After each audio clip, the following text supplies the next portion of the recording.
Hello, I'm Victoria Ring, and this is our first lesson in LinkedIn marketing. Before you do anything with marketing, you need to update and have your profile at 100% completeness, just like mine. And you do that by filling in these areas. Also, as you're filling in the areas, you want to keep search engines in mind, which is another reason you want to go in and update your profile. And for instance, I have on my current position, I am the owner of Colorado Bankruptcy Training. Now, I would not want to have owner of CBT, because nobody's going to do a search for CBT. They're going to do a search either for Colorado, a search for bankruptcy, and a search for training. So keeping those things in mind, you want to try to spell out things. You also want to try to use your search words as much as possible. For instance, my top search words is bankruptcy and training. So I was the member. I received a certificate when I took a class from the Association of Bankruptcy Judicial Assistants.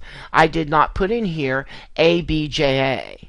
So again, spelling out to make sure that all of these words are always picked up. LinkedIn has some also other things.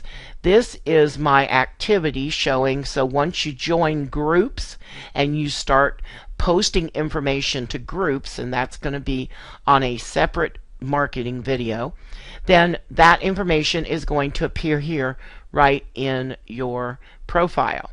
There's also a summary, and I suggest that this is a summary of your experience and knowledge. When you're writing these things, you want to write them for your market, just like you would on a resume. If your market, like mine, is attorneys and paralegals, then I'm going to write this like I was I pick out my information of paralegal and bankruptcy and things.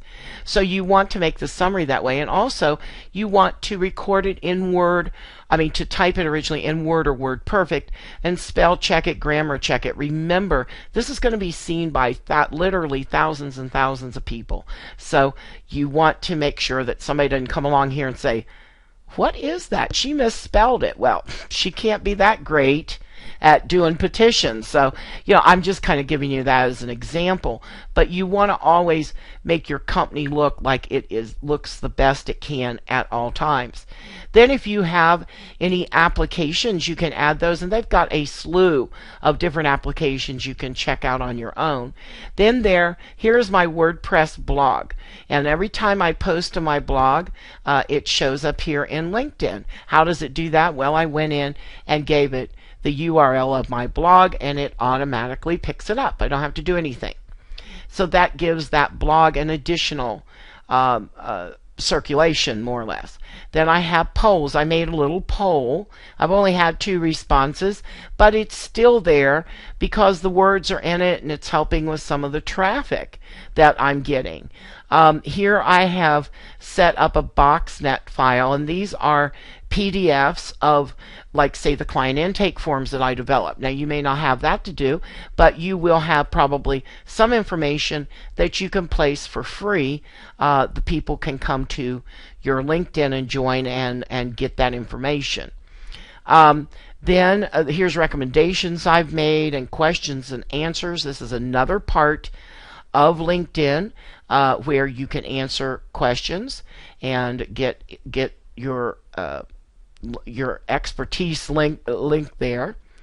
I have, I've added my positions and everything. Now it's going to take, I will guarantee you, a little while to fill this out, especially if you've got, and here's my recommendations. See, these pages just go on forever, and they're just excellent, but they give you the ability, to be up there in the search engines and different things like that. And so you want to fill out your profile good and correctly and 100% before you move any further. And one very, very important, please put a picture up. I know you've been on profiles where there's no picture. It's like a little cartoon person or a black and white outline of a person's head.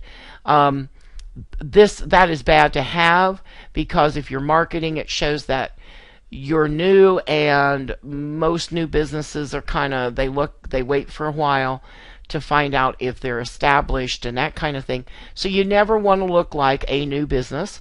You want a picture there. If you don't have a picture, or you're afraid you're ugly and you don't want a picture up there, believe me, this does not look like me 24 hours a day.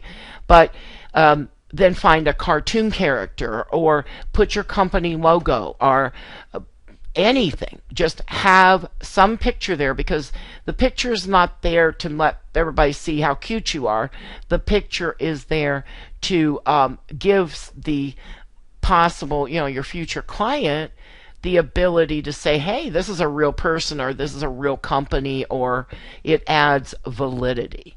Okay, so that's your first step, and we're going to move on to lesson number 2.